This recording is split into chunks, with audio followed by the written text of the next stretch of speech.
Aloha and welcome to the PUNAtic Punk Rock Podcast. I am your Admiral. With me we have Captain Paz back once again. Hello, sir. He made it back from Russia. We are all worried about that. He traded him for got out there, really gave the Ukrainian soldiers what was due. I'm talking about like a parade of blowjobs. Okay, guys, like those guys are fighting for their freedom. They deserve a blow. Hell yeah, dude. Yeah. And with me, as always, we have Pud. Pud, how's it going? Good, excellent, sir. All right. I was looking to Ukraine too, but I was fighting Russia. You were fighting for Russia? Yeah, I was just hanging out, They need all the troops they can get, it seems like. Yeah, we're not doing too good. They're letting me do a podcast. We're in the middle of a battle, and they're like, "Yeah, you do a podcast, whatever." I mean, at least they're concerned about personal boundaries. That's a healthy thing. Yeah, they're cool. They let me do whatever. I told them it was King Kameya, Maya Day Sunday. I need to take the day off. They said that was cool. Dude, that's a rabbit hole I do not want to go down. Oh, sorry, I'm going to politely shut my mouth. Well, today we'll talk about something you should probably shut your mouth about. Today we're going to talk about the Yakuza. Specifically, one fucking crazy event that happened in Honolulu in the 80s. But I guess I should probably start with the background of the Yakuza, which takes at least a few pages of notes. Or you can sum it up as just gangsters that will fuck you up while at the same time reciting their favorite anime. I don't know if they recite their favorite anime. I don't know if they watch anime. They're like super conservative and like probably look down upon weebs and people who watch anime. There's a Yakuza that runs Hawaii, or a lot of the underground shit in Honolulu connected to the Yakuza in Japan? Yes.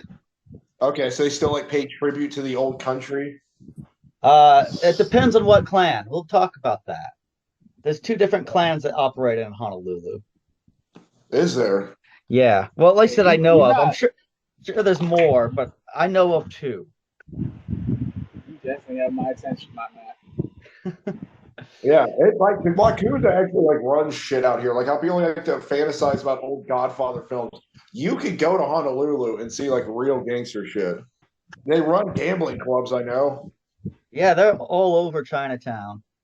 But before we get to that here, let's play a quick song and I'll gather my thoughts. Here's a song from Japan. Kind of loungy, kind of jazzy, kind of post-punk. This is Sekai no Zeki with their song Mental Health.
was Mental Health by Sakai no Zeki.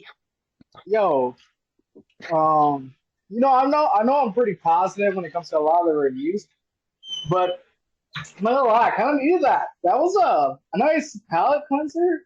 Like just the vibe for decompressing after a long day of fucking this bullshit. Hell yeah, I'm down for that. That guy, We that was a needed cool a fucking song. That guitar solo was sick as shit. Mhm. yeah, that guy's fun. He's just chill vibes because we'll need to chill out, relax for what's coming up next. Anyway, let's talk about the Yakuza. Do you know anything about what do you know about the Yakuza? Mm, they're quite polite, stand-up citizens, like to do a lot of community service. Hmm. Just really good, all-around good guys. Like pasta, they really love pasta. I, I don't know where the pasta thing came from, but Rupp, what do you know about the Yakuza? Uh, I mean, everything I knew about him was just from like TV till I moved to Hawaii, and they were like, yeah, they were like. I just know they actually have like legit underground gambling dens because I know comics that go to it and tell me about it. I'm like, I haven't got to go with them yet, but they're like, yeah, dude, they have like legit like I haven't been to, but like no, they got like roulette. And I'm like, you mean like your uncle house? I'm like, no, dude, they got like no, they got like gambling dens. They told me they said it was like 007 looking, like they got like roulette tables and blackjack and shit. And Well, that yeah, makes a lot of sense because that's how like that's what the Yakuza's origins there. They started off as you know, first they were a protection for street vendors and like Soap little like merchants. yeah, soap merchants. Like they kind of like because there wasn't much protection if you're selling your goods on the street or anything, and so the Yakuza would fill that role, and then they would also like they'd run extortion rackets too. Well, If you yeah, really but I mean, yeah, if you're gonna go down the route of production, initially you're right because like the first several generations were a byproduct of the samurai ruling class and then the vessels that surrounded them, ultimately using their title and status to bully the quote unquote small merchants. So Mhm. a lot of the people who were pushed out, they would ultimately band together and use the same level of violence, and that's ultimately what corrupted them. But I think their message overall at the start was kind of good. But to keep that thing running, they had to like find funding, and they Yeah. were a small organization, so they had to go into tying into gambling, prostitution, and Well, all. we're oh getting yeah, ahead of ourselves. Marty just said he used to make a lot of money. Yakuza running money guns from here to Japan. Well, we'll get into Yeah, that. dude, We'll get into Madsen, that That definitely. would make Matt. a lot, Oh, dude. Yeah, American guns. Yeah, because they got to arm themselves somehow. That's America, baby. That's what we do. You're welcome, everybody, for Anyway, sweet American guns. we're getting way ahead of ourselves. all right, all Ah, right. like again, the Yakuza were made up of the security and gambling dens, where the gambling dens, the what's it called, the Bakto. That's where you get your like your the things you know about the Yakuza, right? You know the tattoos, right? And you know they'll cut off their finger if they should have dishonor put upon them or something like that. Yeah, I've seen that Right? in like Well, Vice. Yeah, I've never seen it like pretty Yeah, scary, dude. it's one of the things that like you show your loyalty. If you fuck up, it's that finger or part of your finger, or you know. I'm dishwasher. working with a dishwasher from Guatemala in Tennessee that had his ring finger cut off, and he said to join this gang, you had to cut off that finger to like because you could never get married, just to prove the gang was number one above everything. But yeah, he had to cut off his ring finger just to join this gang in Guatemala. Oh fuck. Yeah, To forsake the puss forever? Like hell no. yeah, bro. It's a serious gang. He was a real friendly guy. Obviously, no one there fucked with him. Like he was like a little light as shit. But after you heard that story, like, okay, man, please have those plates. Like, Yeah. You can't really fuck with a guy who's that committed to a fucking organization. But on that note, I think that's what was the biggest draw, at least for the locals, for being like a disenfranchised, like sovereign nation that like was on the threads of trying to find loyalty within its own shattered kingdom. They found it in the solace of a group of individuals that upheld honor and camaraderie so hard. Honestly, I see why the Yakuza thrives here, man. Because like going back to what Captain said, man. Like at the end of the day, like what they were selling was that pure, honest camaraderie. Yeah, at the guise of like dishonest work, but like in all honesty, at least it was somewhat honest. In your face, like you know what you're getting. They ain't gonna try to, shit. They ain't gonna try and shaft you unless you fuck up, and then they shaft you, literally. There's no fucking peer review. There's no fucking quarterly, annually fucking review. There's you fucked up, cut off your finger. You fucked up, you're dead. I got no problem with prostitution and gambling. Like, I think both those things should be legal everywhere. Well, So, provide that service. That's on the government for not the providing. Yakuza does more than just prostitution. Yeah, they do toy ones too, guys. They're good guys. I don't know if that... doing anyone here too. By the way, they've never like just started shit with anyone. You know what I'm saying? I've never heard anything bad about them. They would heavily involved in the sex trafficking trade. Like they're the ones who would kidnap women from like Korea and Thailand and stuff and bring them to the United States to be pimped out and say they're 18, but they're not. Even back then, like back when prostitution was somewhat legal in Japan, except in like only in certain districts though, but they would traffic people to have sex with any high-ranking like daimyo or anything, and that continues on into the modern day. And the prostitution in Honolulu is huge. Like, you can just get in an Uber, like, where are the whores? And like, oh, I can take you anywhere. Like Honolulu's like proud of their prostitutes. They're like, dude, these are the most beautiful women you've ever seen in your life. And you're like, whoa, like they don't even try to hide it. Like they're pretty much proud of it. Like, we got to tell me about what do you guys call them? The talkie bar or drinky bars? We don't have that on the mainland, and we even got those here on this island. Yeah, well, I just call them touchy bars. I mean, to be fair, a lot of the people that go to those are usually the cops. That's a big reason why a lot of those establishments don't get shut down. And here it's like, I mean, not so much the Yakuza, it's the Thai. That's like a totally different story onto itself. Yeah, a drinking bar it's a bar, and you see these women hanging out there, and it looks like something you'd see in a movie from like Tijuana in like the 70s. And I haven't been into it. My friends definitely have.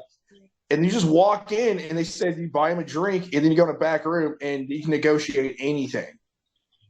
Oh yeah, like was it? I mean, not to put places on the spot, but like we all know the place. Yeah, Club Rose, and then it's been there for years. They just got a new owner, so I think it closed, but it was their karaoke, Korean. It was called Korean karaoke. Yeah. But I mean, it was. They didn't even try to hide it. You would just walk by there, and the girls would yell at you from the patio. I'm like, "Hey, what are you doing? Come up here!" Yeah. No, you don't need covert action when the majority of your clientele are the ones enforcing the quote unquote law. It's a shitty thing, man. I mean, like the way they're open about like prostitution here is like how they're open about guns in Tennessee. And then you get they hide prostitution there. Like it's like you would never see anything like that in Tennessee, like prostitution wise. Yeah, my official stance is there is no Yakuza, and they're great guys. If I said it was. In Japan right now, like prostitution is technically illegal, but there's a few big loopholes. Like they only define sex as dick and pussy. If it's not dick and pussy, it's not sex. Oh, the old Catholic rules. Yeah. So sodomy's on the table, Raja. technically dick and pussy's on the table too if you say the money was a gift. Okay. Wait, what's okay. their porn? Are they allowed to film regular porn? How come it's always blurry and shit? It used to be. I don't know. Because I think the government had large control over certain aspects of the media. The government makes the porno. That'd be awesome. And for a long time they couldn't like do that. But I'm not sure if that rule still applies. Because I haven't seen. Who makes porn? Is it just a couple countries? Everybody makes porn. Right? Most countries are allowed to make it, aren't they? If you have a camera, you make porn. I mean, that's what cameras are for, right? Thomas Edison did nudes. It's some of the first thing he filmed, yeah. First pic he sent out through fucking telephone. Dick pic. He had tons of nude photos of women. What? Yeah, for real. The guy that did I learned something today, dog. Fucking thank you for this. This is information. Whoever made a camera, I think it was Edison. But yeah, he had tons of nudes. I mean, of course, they didn't try to tell everyone that. But yeah, dude, of course, when he came with the camera, he was like, oh, dude, I'm going to take pictures of tits. And he did. Like that frontier prairie dog tits, man? Like, fuck yeah, dude.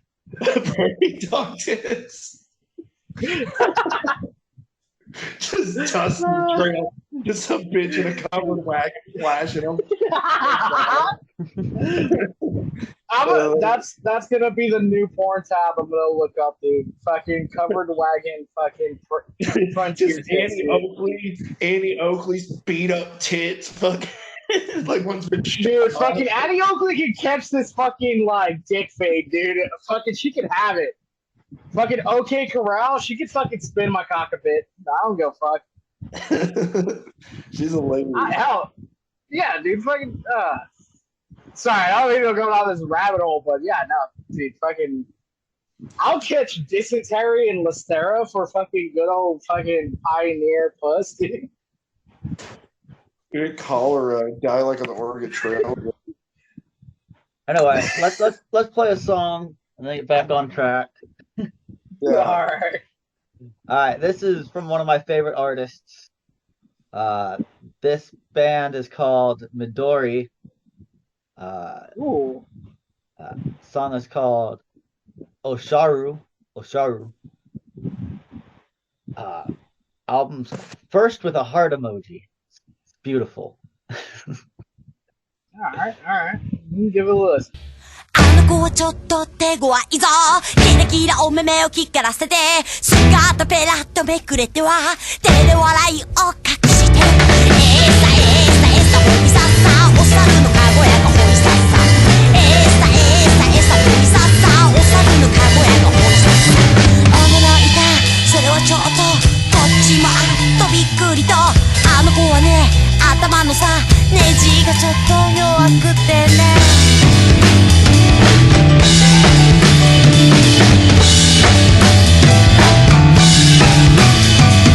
あの子はちょっと手強いぞ魔法の薬が大好きで可愛い笑顔を浮かべては見知らぬ誰かにかけようだエサホイサッサお猿のかごやがホイサッサエサホイサッサお猿のかごやがホイサッサシャレとおべ通じないこっちがドキッとするばかりあの子はねお猿のねかごやに乗せられ連れられる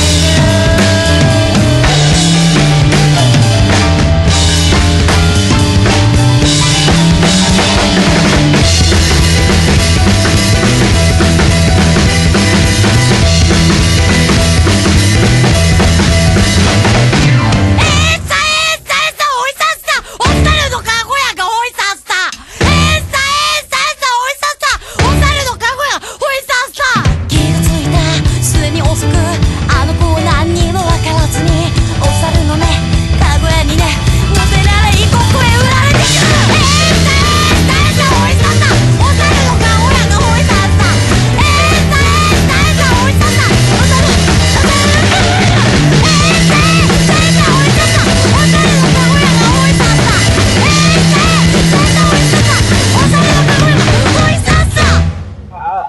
like the first part of that, man. Like it was nice and like jazzy, and Yeah. then pulls you in like the heavy shit at the end. Yeah, or that. It's the heavy shit that makes you stick around, that pulls you in. And like, oh, I fucking love it. My song always finishes like 10 seconds after you guys. I don't know how. I'm a I premature that's why song in listener, Japan John. the porn's blurry. You want to know why? I looked it up. Why we're listening to the song? Why all the porn is blurred out in Japan? Why is that? It said because everyone's genitals in Japan is blurry. Oh, that makes sense. This is how they look down there. So it's not a trick of filmography. It's No, it's literally nothing a to do with the genetic trait. camera. That's just how their wieners and vaginas look. It looks pixelated. Oh, Yeah, okay. that's just how it looks. Well, I won't challenge that fact. Nope. Not for a second. All right. Well, anyway, the Yakuza, like in the early years, were basically used basically as strike breakers. They and the police have a really complicated relationship.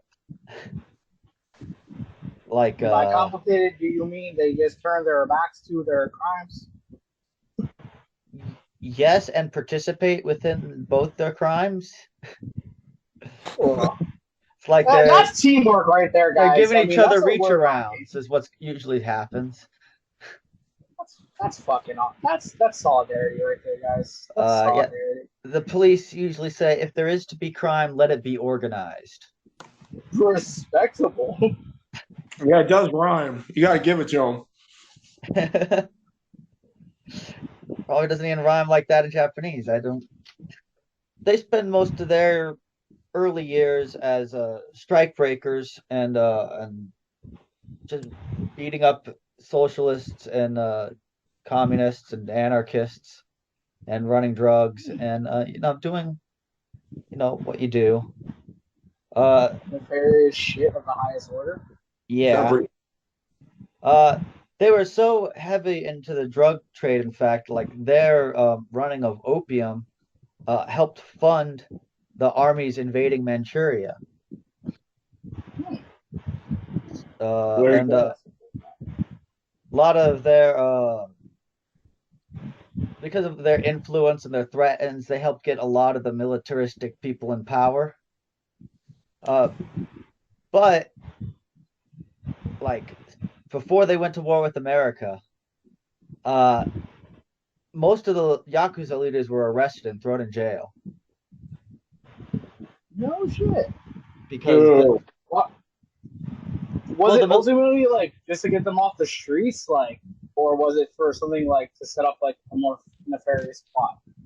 It was more to gain more control. I mean, they wanted complete control of the economy, and having an organization that controls the black market didn't work with them. They rather controlled the black market. Gotcha. Slave trade.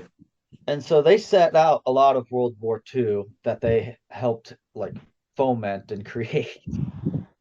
And so after the war, when the Japanese lost, the United States were releasing everybody, anybody that the military government didn't like. The Americans thought, well, the enemy of my enemy, right? Right. And so the Yakuza emerged as one of the largest, most organized, like, parts of society straight out the gate. And they went back right into the role of controlling the underground and right back to strike breaking, because after America released everybody, thinking my enemy is my enemy, my enemy is my friend, they realized, oh shit, we released a bunch of communists and we hate them. So we'll directly work with the Yakuza to put down and arrest and harass a bunch of communists, because it's what we do.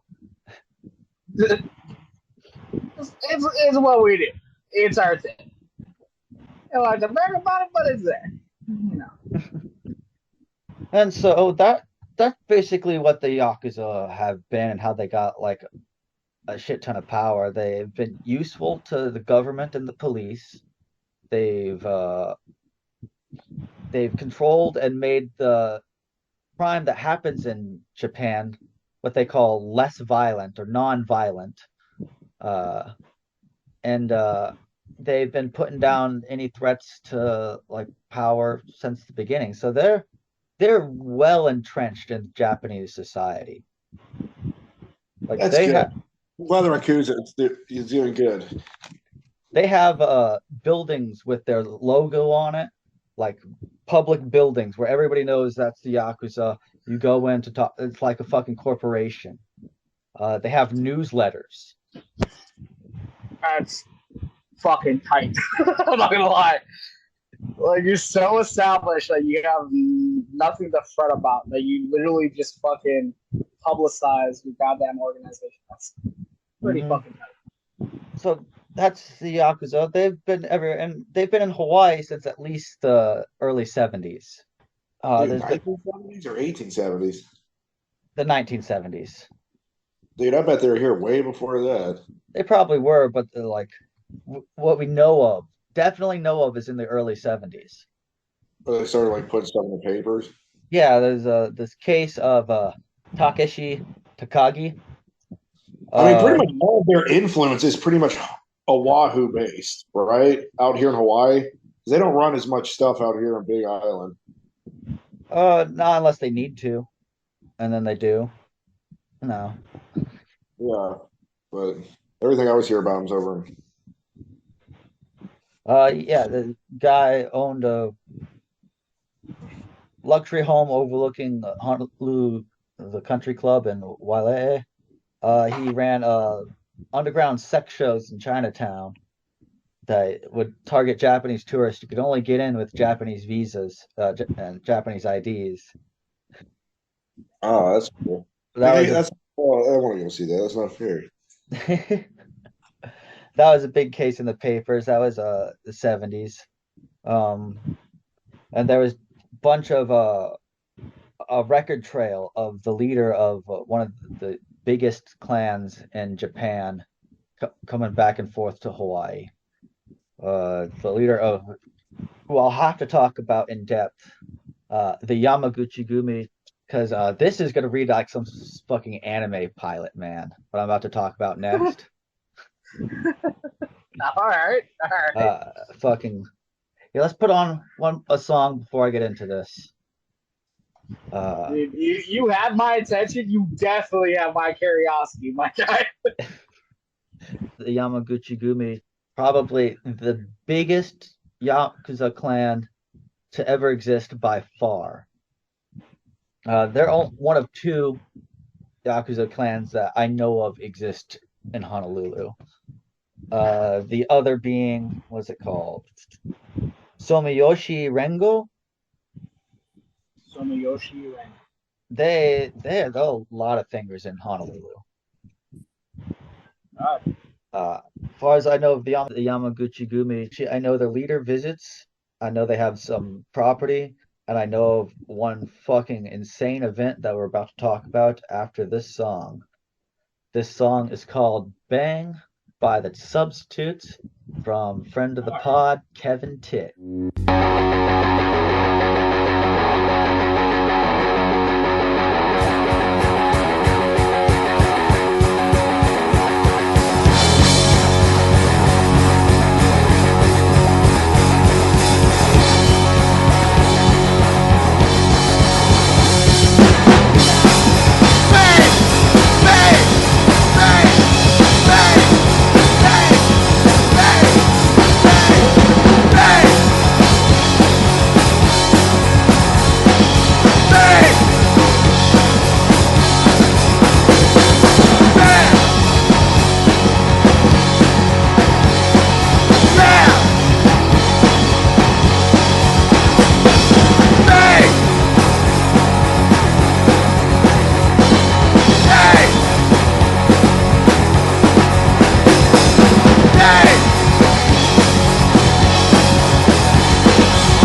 the substitute.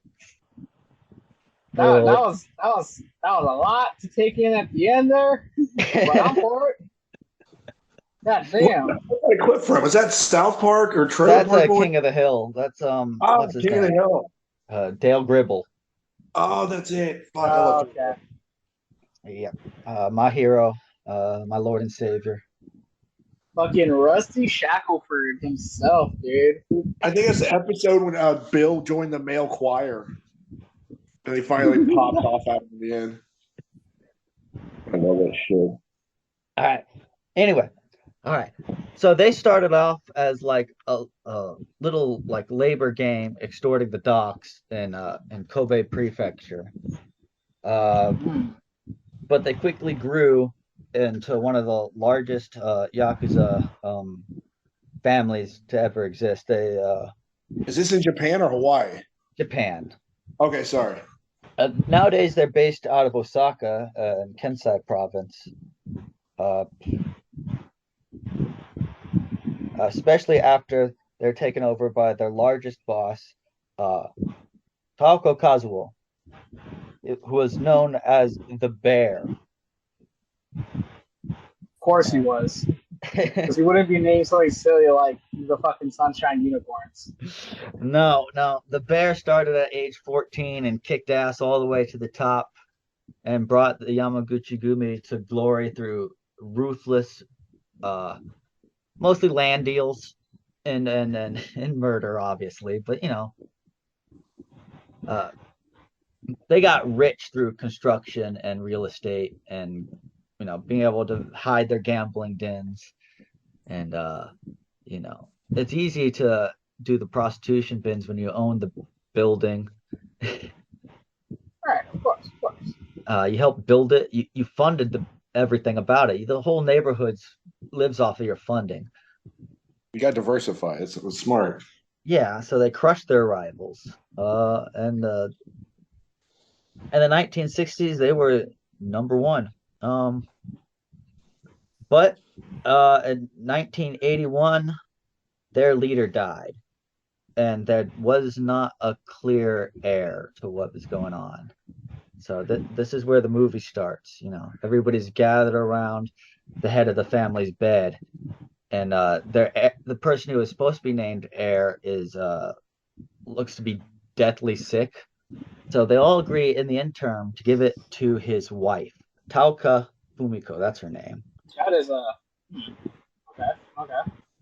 But of course, what do you know about the Yakuza and women? They're not nice to women. I mean, most of Japan is kind of like that. Not to be a dick, but No, you're not a dick. It's 100% true. I know a dude that married a Japanese girl, just a regular, not even Yakuza girl. And as soon as they got home, she got down on her hands and knees and did like a full bow. And he was like, "What are you doing?" She's like, "You are my husband. I'm honoring you." He's like, "You have to stop that." It's like, that feels so weird. I don't know. I don't know anything about the Yakuza girls. Well, That's right. she was apparently one of the best like heads of the family they've ever had.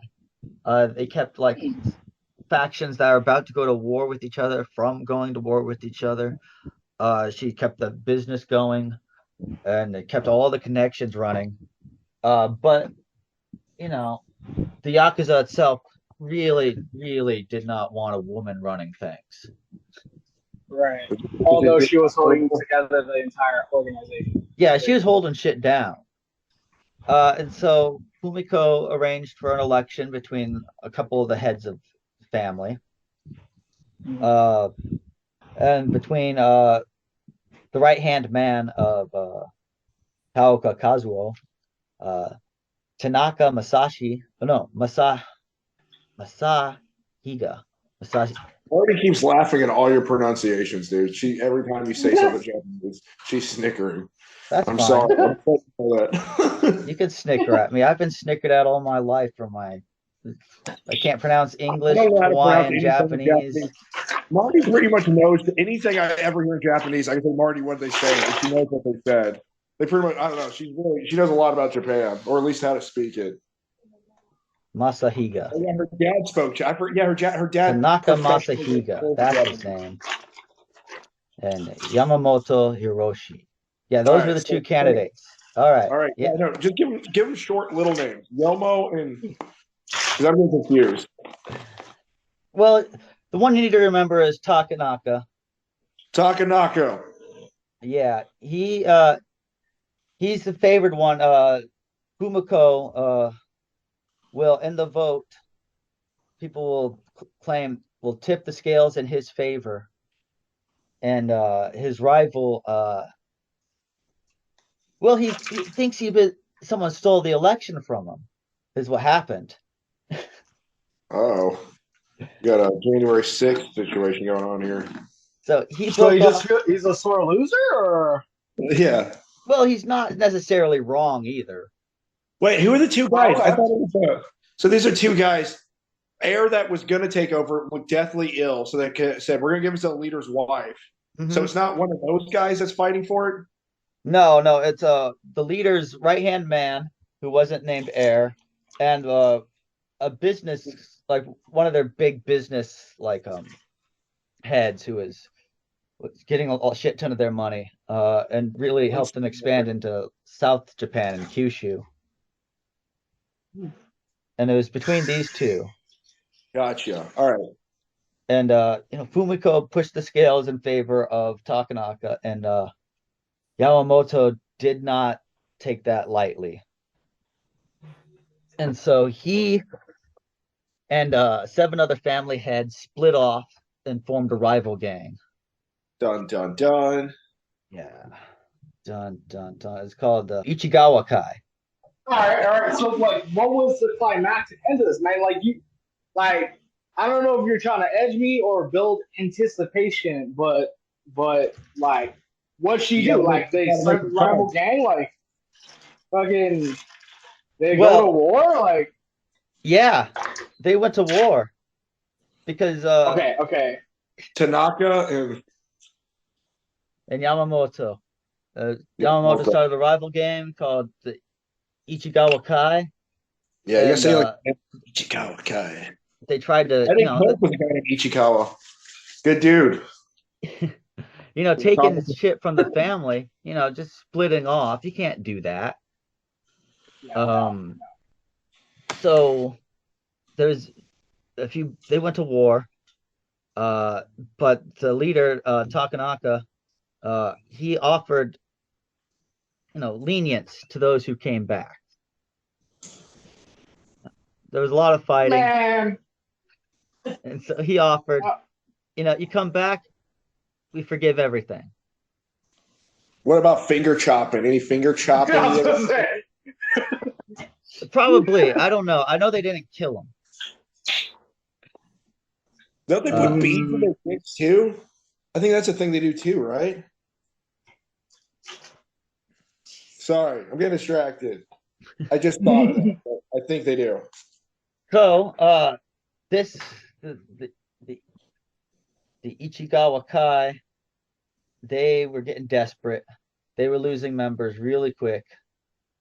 They lost tens of thousands of members in a few months. Damn. So, in January 26th, they knew where Takanaka was going to meet with his mistress. No. So they cornered him in an elevator while he was going to visit his mistress and shanked his ass. Oh. Okay. That's a little bit more tasteful than, waiting for him to, like, initiate the moment. Like, imagine being balls deep in the chick you go to see, like, frequent, and some dude just behind you just got a feud with you and just stabs you with a prison shank. That would suck. Straight up. Just chop your head off while you're on top of her or something. And she would just be like looking at you in slow motion while the blood went everywhere. And there was a few skirmishes before this. Like the guy was getting killed in front of her. There was a few skirmishes with the clans before this, but after this is the official start of what's called in the history book as the Yamaichi War. Oh, so that didn't end it when they fucking took his ass out. No, that started it. Yes. I love this. Chaos, born out of more chaos. Oh yes. Oh, because they got to revenge their master and shit, right? Yep. Oh fuck. Uh, See, in America, we're cowards. We're like, shit, we're gonna lose. I'm gonna join the other side. We have a saying in America called "rats jumping from a sinking ship." all right, Gotta we give it got to the Japanese, man. They're revengeful and they're thorough. I mean, Dude, they don't fucking fuck go. around, bro. They're serious. Like All right, I'm I saying, mean, maybe as Americans we shouldn't be talking about rules of engagement, seeing how we use like spent uranium shells in war. But we don't kill people when they're trying to fuck their mistress. That's what I thought. I think. yeah, Don't correct me on this moment. I know you're gonna. yeah. For at this moment, we don't. well, this song's called "Bad Day" by a grunge Bad band day. from Oahu called No Home. No homo. All right. No homo. I mean, no homo. I was thinking that too. I would have said that so bad. I'm glad you did. How many? Oh, God, I get stabbed in an elevator. That's a good way to go. All right, you ready? What? Oh, when they opened up the elevator doors, all the blood came out. Oh my God. I'm pretty just sure like it was that with like a sword. It wasn't just a knife. I hope they just The left his Yakuza don't body just in there. shank people. And the next person that went on the elevator, they just saw it and they're like, ah.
I'm gonna be honest. Enjoyed it. first thought that came to my mind is like Autobots and Decepticons either rubbing their butt cheeks across a pane of glass or fucking. And somehow the politics and the pillows there also either filming or fighting. Either way, my vibe. My vibe. Your mindscape sometimes. All right. Well, Bad day. I heard the whole thing and it was awesome. So, by the way, where do you find your music? Because I've been trying to like make a playlist of all your podcast music, and it is very difficult to find the music that you put up. well, I get a lot of from Bandcamp. All right. What I do is you have to do it from the Bandcamp app on like your phone. You could search like you could search location. Mm-hmm. So you could like search just Hawaii, or you could just search just Honolulu. Or you could, All right. and so you could also search by genre. So you could go Hawaii punk. That's where I get a lot of it. I also get a few off Spotify. There's the Hawaii Punk Museum I get a lot off of. And there's just stuff I pick up. Yeah, because currently, right now, the ones I constantly listen on repeat is Square Shapes and Unbalance, and I need more of it because, like, I stress the music you always bring is always tasty. Like, I also appreciate the new breath of air when it comes to the music you bring. That's the goal. Mm. Well, That's you the goal. are And hitting it, my friend. And when I start my record shop, fucking Yeah, dude. That's gonna be sick as fuck, bro. all the music from across the Pacific. It's got to be like a true Puna like record spot though. Like, so in order to come in and purchase, you gotta name 3 good fucking bands, 3 obscure songs, and then fight the bouncer, dude. You gotta fight the bouncer. Three of the best. What's like 3 greatest punk bands? I'd be like Weezer, Blink 182, and Green Day. Foo Fighters. Yeah, Green Day. 3 greatest punk bands ever. What about like Avril Lavigne and Good Charlotte though? Fall Out Boy and Okay, we gotta stop. We gotta stop. Hollywood We gotta Undead. stop. We're getting too far, man. Just stop. Okay. Let it grow. Okay, back to the Yakuza. Yeah. Okay, so Tanaka's funeral was covered by the New York Times. It was televised in Japan. Damn. This guy was like a fucking prince. And All right. there were how many? I have a number for police officers there. I know there was like a shit ton of riot cops there to make sure violence didn't break out at the time. But a few days later, there was literal fucking like gun and sword fights outside the Yamagumiguchi's offices. That's fucking awesome.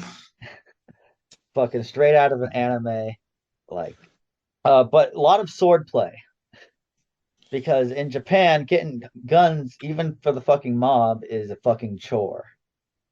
Really? Guess who just figured out a new way to make money? Well, they know. Shit. So Tanaka's brother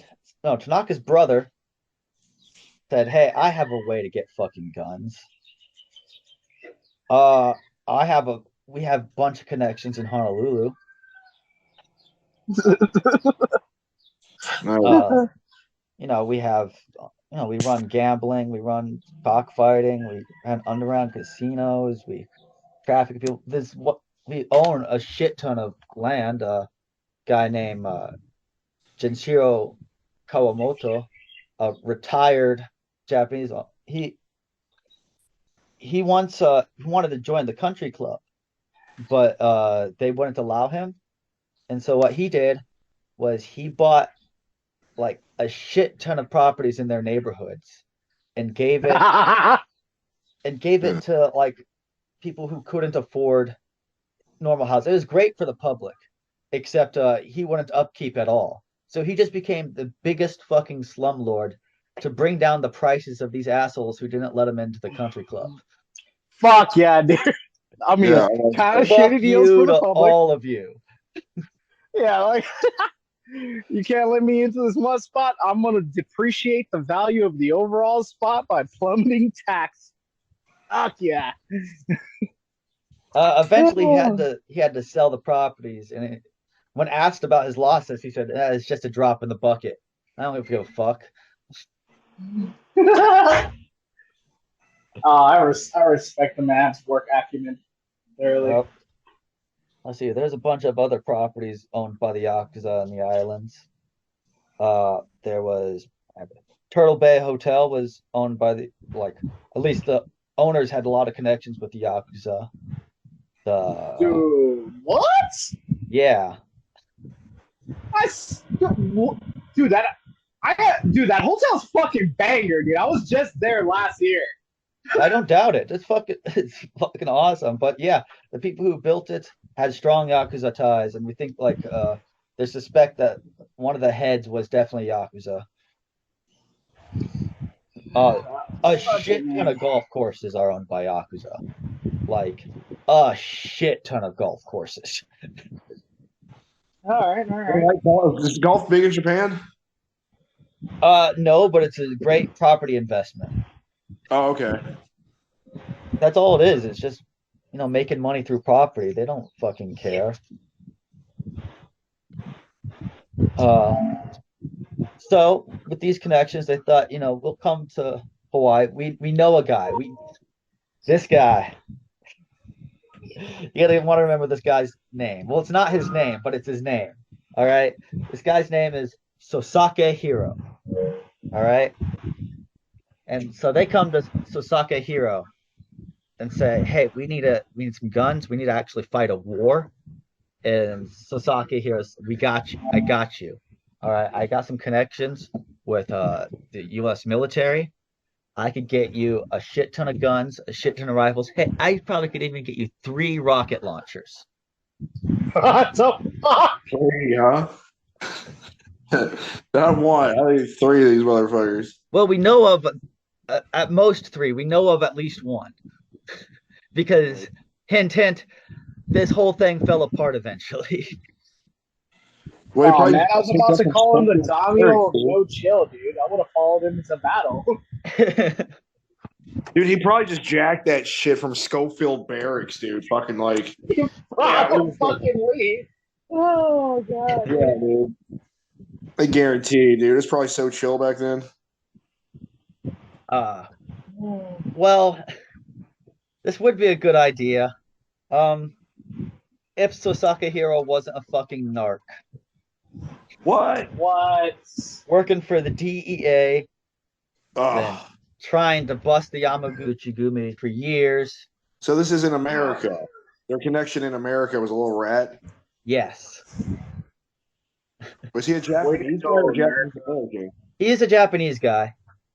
Oh my goodness. So dishonorable. The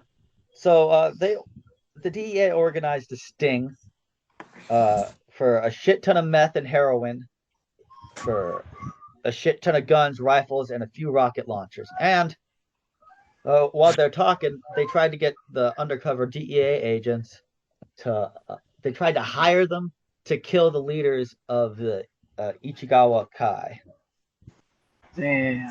So they tried they to were hire... like dead to rights. Fucking busted. You would think, wouldn't you?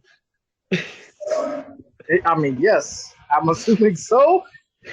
You would think so, wouldn't you? What if I told you they got off scot-free? How? And what? And it has something to do with Michael Jackson. Why? What? The fuck? But before we get to that, on that cliffhanger, I'm going to play another song. Oh, man. Fuck you, dude. Like in fucking good anime, I'll end at the good part where you're just hanging on your toes. Just what? All right, this This band is probably I say that about every band I talk about. This band is literally one of the greatest bands of all time. One of the best Japanese bands to ever exist. King Brothers. No, I Coffin? don't. I should listen to more King Brothers. I don't actually have King Brothers, so I wouldn't be able to judge. But this band is called Guitar Wolf. Hell yeah, dude. Do you know who Guitar Wolf is? No, I haven't heard Guitar Wolf before. Oh, you're in for a treat, dude. We're all in for a treat, brother. They wear leather jackets. They ride Awesome. motorcycles. They wear pompadours. They sing about love and fighting, jets. Dude, I actually and- think I have seen these guys before. They dress like old like rockabilly guys, but they play like punk. Yes, I think I have seen these guys. and they turned the gain all the way up to 11. I think I have seen these guys.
And that was Black Hawk by Guitar Wolf off the album Love Rock. That was fucking awesome. God damn. I'm really checking that out. That was a fucking banger, dude. It was very fucking Tony Hawk Underground 1 there. Dude, fucking Guitar Wolf Tony Hawk Pro Skater video game. That's how good that was. Right? That's what I'm talking about. I know. That's the greatest compliment I've ever given. It was good enough to be on Tony Hawk Pro Skater 2. Yeah, dude. That's the highest compliment. I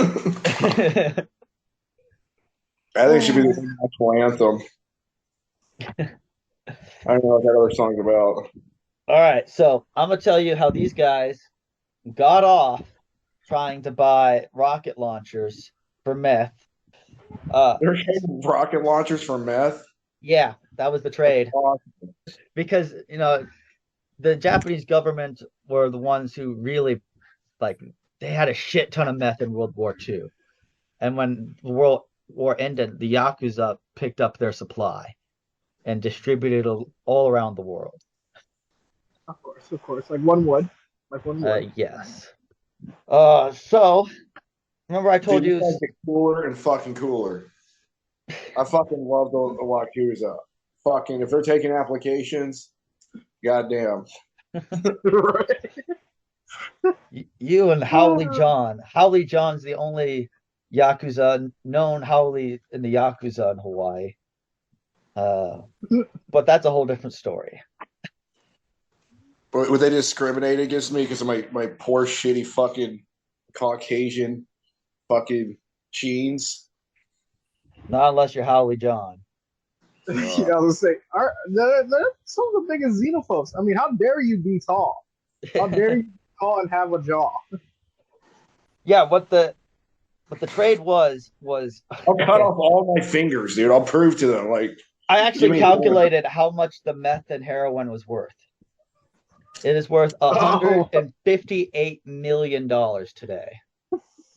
What the fuck?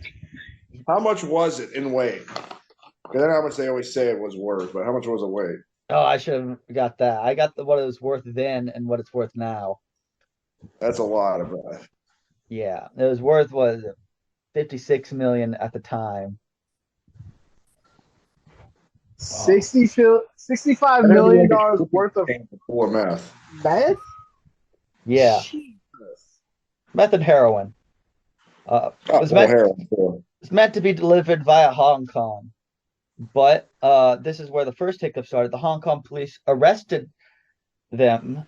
You know, they're doing a drug bust before it got any real connection to the deal in Honolulu. Ooh. So what they have with the deal is pure circumstance. Like, we have you talking about it, we have this, but we don't actually have a connection. That's the first hiccup. But the big hiccup is, the rat, Sasaki Hiro. Yeah. Yeah. His real name. What was his real name again? I have it written down. Soranaka Tenason. Anyway, his real name's not important because his fake name is also his name as a pro wrestler in Japan. The snitch was a pro wrestler? Yeah. God. Okay, now we got my respect back. God damn. He's a complicated anti-hero. He wasn't a great pro wrestler, but what he was really good at was setting up matches. Oh, so, hype man. Yeah.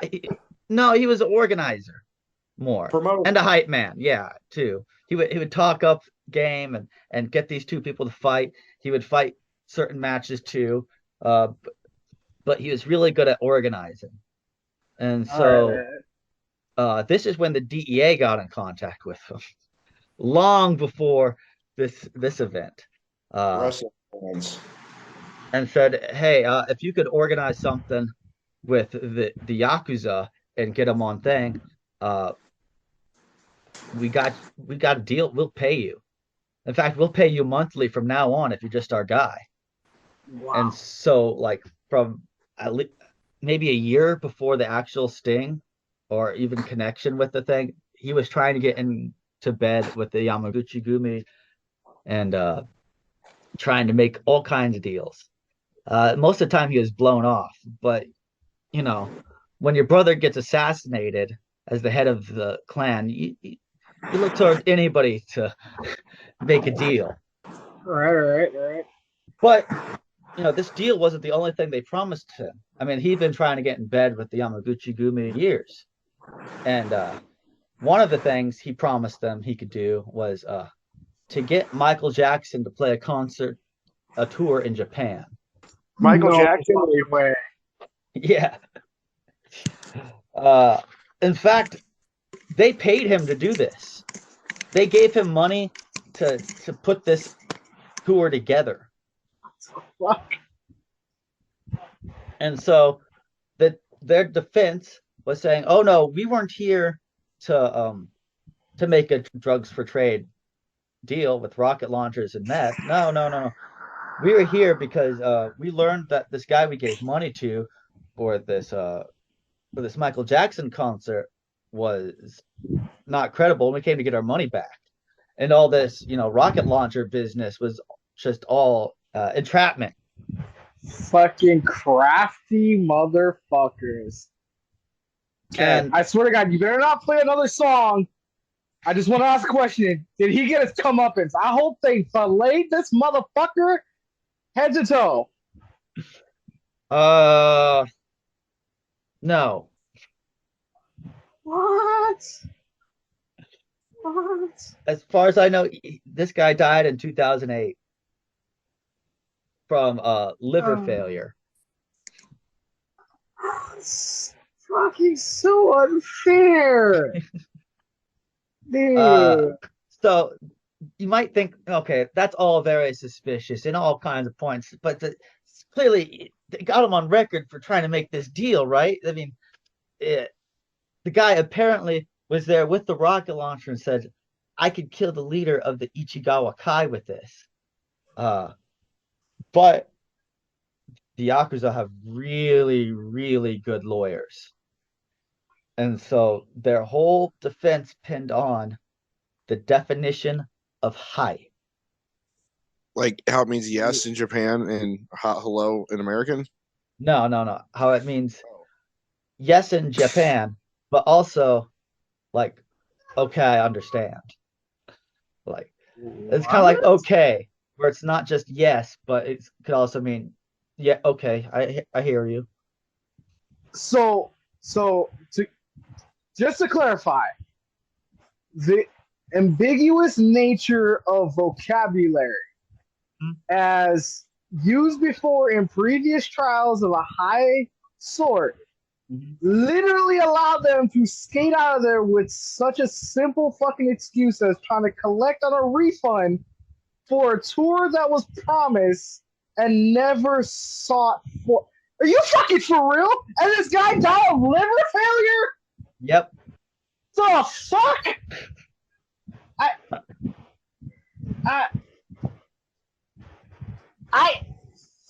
Wow. I just fucking wow. I mean,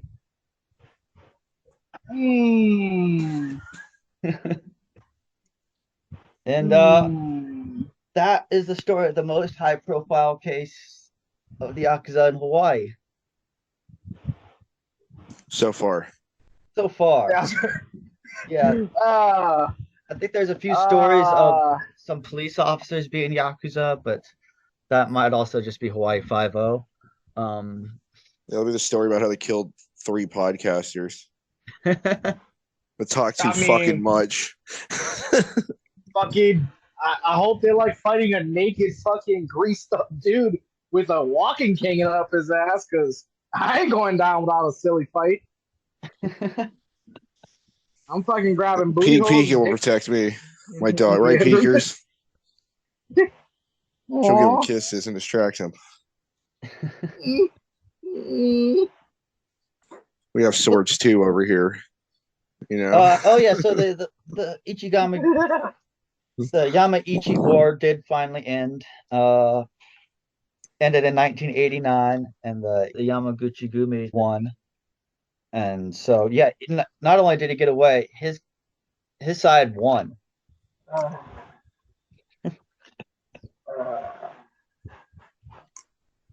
Lot of strings, lot of money.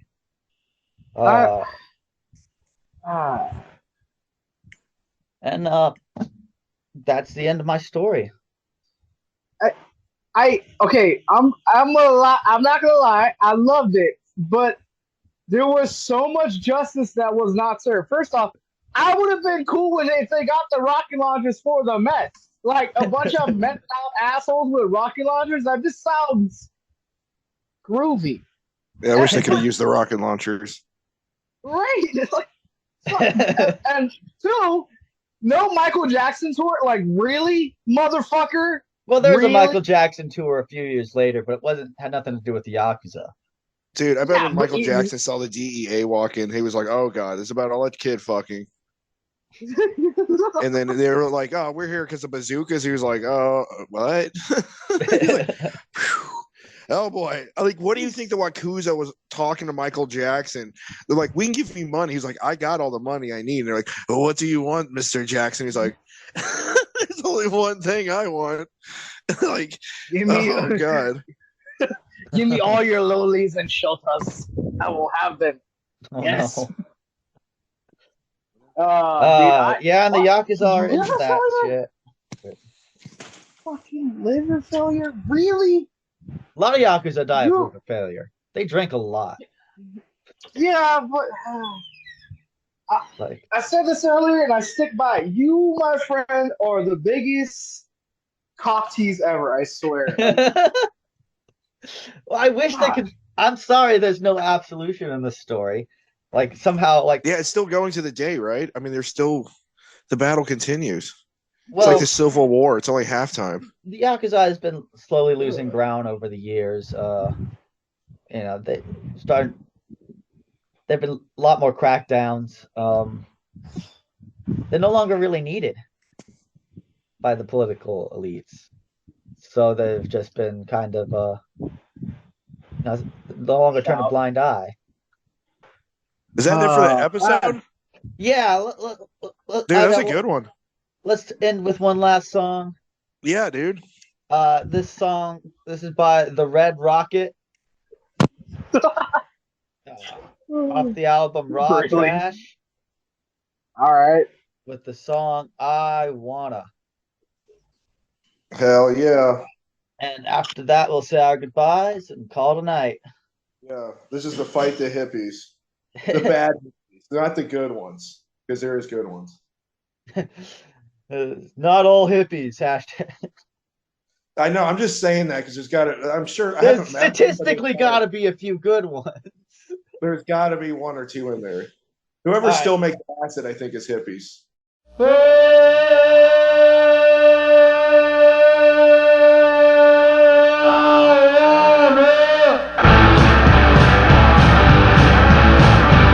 Don't you wanna? I think we oughta.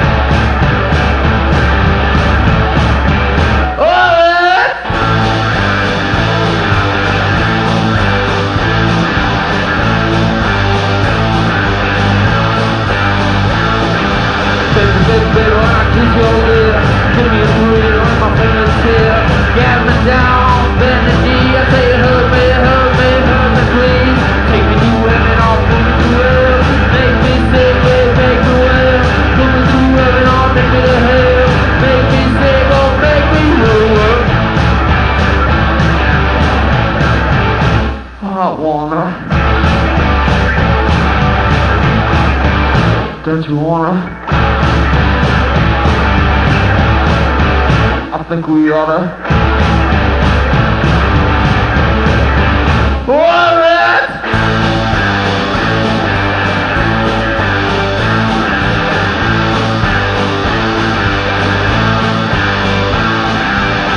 Baby, when I kiss your lips, give me a thrill in my penis here.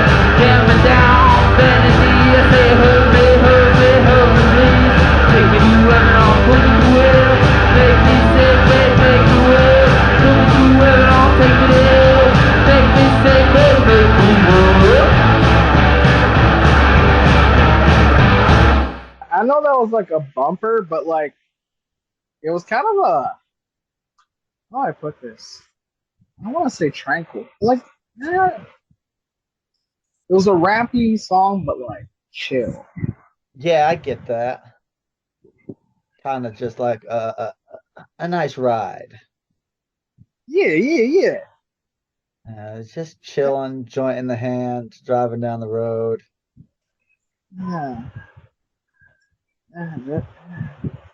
I hope you're making all this into like playlists and shit, because I mean, seriously, this is an oddball collection of good music that you should share with a lot of people.